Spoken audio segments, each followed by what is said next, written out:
Hi, welcome to Chad's Silversmithing. Today it's time for a quick tip, and I thought since one of the primary skills that I use when I'm metalsmithing is using a pick, I thought let's talk about different kinds of picks and whether I like them or not and which ones I've had the most success with. So let's get started. So this is one of my design idea sketchbooks that are available on my merch store. Most of them have some interesting and useful information on the back. This one has flow temperatures of various types of solder. Some of them have conversion charts and things like that on them. I find them pretty useful. The key feature for me, though, is the stop matrix in the background here. That helps me to draw much better pictures when I sketch something up. So I have found over the past 4 years that it's a great resource to be able to look back on things that I've made in the past and remember how I did it because I have a record of it. So I've made over 700 videos in the past 4 years, and most of them are projects, and trying to remember all of the different things that I did in order to make something is kind of hard to do anymore. So get yourself one or two of these. They're great and a great way to keep track of things. So we're going to talk about picks today, and if you're not familiar with pick soldering is where it's very similar to people who use wire solder, and they just take the wire, extend it out, and heat their piece to the point where it's at the flow temperature, and then touch the wire end to the metal where they want the solder to go. It's kind of like that is what it does, except it does one other thing that doesn't do. It controls exactly how much solder you're applying to that point. It's difficult to control how much of that solder flows off of that wire. And so if you have a pick, and you can pick up exactly the size piece of solder you want and then touch it to the place you want and get just the amount you want there. So it's a really precise way of getting some solder where you want it to go in the amount that you want. So I find that to be super useful. So I wanted to talk about the various kinds that I've used over the years, and the ones they're all just fine, honestly. They work okay. But there's a few that stand out as being extra good, I think, in particular one. But I'll talk about, let's talk about the titanium soldering picks with metal handles. Pepe Tools sent me these, and I had never tried these particular ones. And they work really nice. They're pretty good. The one thing that I did notice about them, though, is, well, titanium doesn't transmit heat very well. These being close to the flame, these aluminum handles, they do pick up some of that heat, and so they get a little bit hot if you keep it in the flame for too long. So that's the one downside to these ones that I noticed. These would be a little bit nicer maybe if they had a wooden handle or some kind of insulating thing going on with them. But they work just fine as long as you let them cool off once in a while. Then you won't burn your fingers too badly. So those are okay. So another one that Pepe Tools sent me when I became an affiliate was this one, and I really liked this one initially. It's got a really thick titanium needle on it that comes to a nice point. It felt really good and easy to pick up bits of solder with this one. The only downside that I saw was it has this brass, I don't know what you call it, a little, it's got this little brass cap on the end of the wood here, and after I used it a few times, it almost immediately started sliding off and falling off. And that wasn't that big of a deal, but I suspect that protects the wood from the heat a little bit, and that's kind of nice. But it worked really well, and I liked it a lot, except for that brass part falling off. So that's a decent pick. It was cheap. If you look on their website, it's not very expensive, and so it's a decent one. The one that I used for most of the time I've been silversmithing is this kind, and I was getting these from Rio Grande, and it's a wooden stick with a piece of tungsten instead of titanium. Tungsten also stays strong at really high temperatures, just like titanium does. It does transmit heat a little better than titanium, I think, because eventually it'll start to cook the wood in the handle, and the pick will start to get loose in there, and you may have to re-drill a new hole and jam it in there in order to keep using the same stick. But they work great. They pick up solder just fine, and like I said, for I don't know, 30 years I used one of these before I found a better one.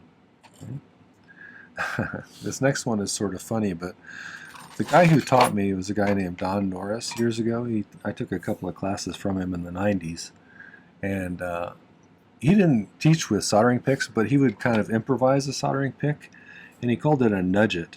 And what he did was he'd take a pencil with an eraser, a standard kind of non-mechanical pencil, and stick a T-pin through it and use the T-pin as a pick. And that works just fine, although eventually that rubber on the eraser here is going to get hard and crack and stuff, and it'll fall off. But again, pencils are cheap, T-pins are cheap, and he liked the fact that it had this 90-degree angle, so he could get it in places where it was, you know, harder to get around with, you know, if you're getting on this side of things. And he swore by these things and used them for years and years. And I used them once in a while when I started at the beginning, but I found that a real soldering pick worked better for me personally. Finally, there's this one, and this is the Ergolast titanium soldering pick. And you'll notice the difference on this one really is that it's a flat piece. So it's got two different dimensions. It's got a skinny side and it's got a flat side, but it tapers down to a point, like a little knife blade or something. I'm not sure why, but this one is super easy to pick up little bits of solder with. For me, I find it to be a superior soldering pick. And I'm not saying that just because I'm an affiliate of Pepe Tools. Once I started using this one, I didn't want to go back to any of the other ones. I'm not sure if it's because the solder stays on one side of the flat side, so it doesn't roll around to either side. Maybe that's what it is. I don't know, but I really like it. It seems to work great. I have no complaints about it, and it's been working great since they sent it to me, which was, I don't know, 2 years ago maybe.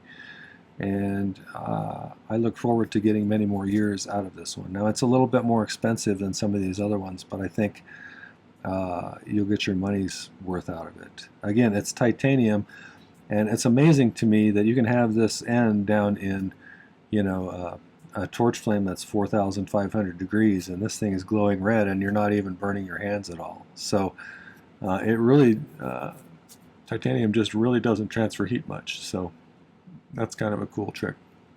So yeah, those are the different types that I've tried in the past. Like I said, I think probably those are my 3 top ones.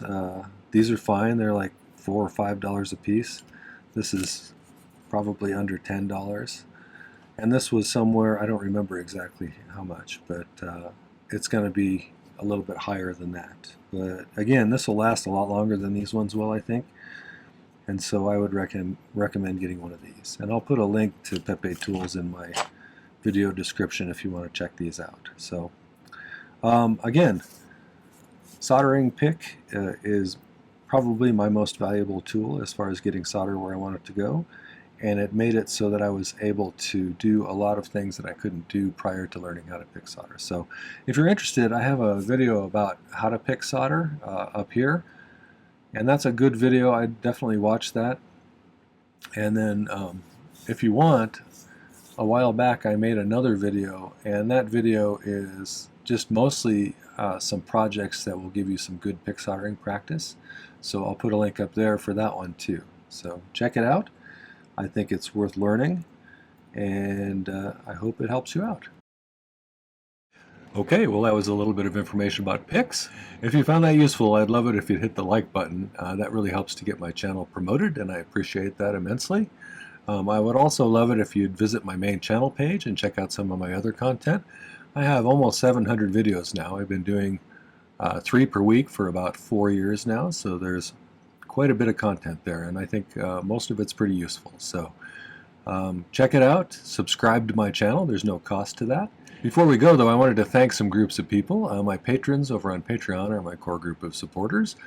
They not only provide me with some financial support, they've created a really nice community over there, and it's full of artistic people with a lot of skills, and we can kind of share ideas and pick each other's brains, and it's a great place over there. So thank you for creating it like that, you guys.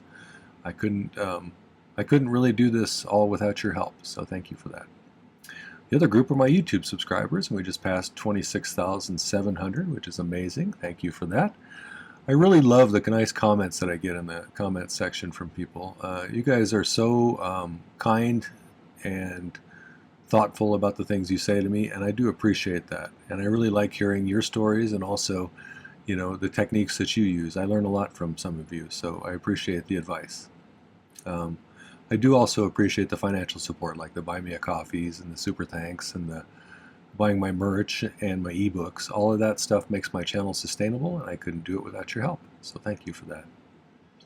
Finally, don't forget to hit the video description down below. There's some important links there in addition to information about this video. There's a link to my newest ebook, which is 2025's video tutorial guide. It has a page for each of the videos I did during 2025 and includes things like a link to the video, a picture of the sketch I drew before I did the project, a final picture of the project, a list of materials you need to make it, stone information if it has a stone in it, a difficulty rating, kind of subjective on my part, and then some notes I made about the project, like did I learn something from it, or did I think of an easier way afterwards that I could do it, stuff like that. So it's a great way to have a whole bunch of projects right at your fingertips, and a really nice way to support my channel. So thanks in advance if you choose to buy that. You can also get all 3 years, 2023s, 2024s, and 2025s as a package deal, and you get $15 off if you get all 3 at once. So check it out. I think it'll keep you busy with projects for a really long time. There's a link to my merch store if you want to get yourself one of those nice design idea sketchbooks. Those are useful, and I find them invaluable in keeping track of my projects and drawing up pictures for what I'm going to make. So get yourself a couple of those. There's also some other cool merch there as well, some mugs and some t-shirts and some magnets and things like that. So check it out. There's also a link to my Patreon if you want to find out a little bit more about that community and maybe see if that's something for you. It has multiple tiers of membership. One is, the lowest one is just to get rid of the YouTube advertisements, and that's kind of nice just by itself. The ones above that include some things like specific video tutorials that are made just for Patreon, some live streams. We'll be doing a live stream this week probably, and stuff like that. So it's a great place with a lot of cool people that you can tap into their knowledge, and you can share yours with them as well and maybe show off some of your work to them. So check it out. It's a nice place. I think it's worth being a part of. Finally, I'm putting a link in for the Ergolast titanium pick from Pepe Tools, because I am an affiliate there. If you click that link and within 3 days buy something from Pepe Tools, I get credit for it, and eventually at some point I'll make some money from them doing that. But I really like that pick, and I think it's probably the best one I've used so far. So, all right, well, thanks for watching today. Take care. Happy silversmithing.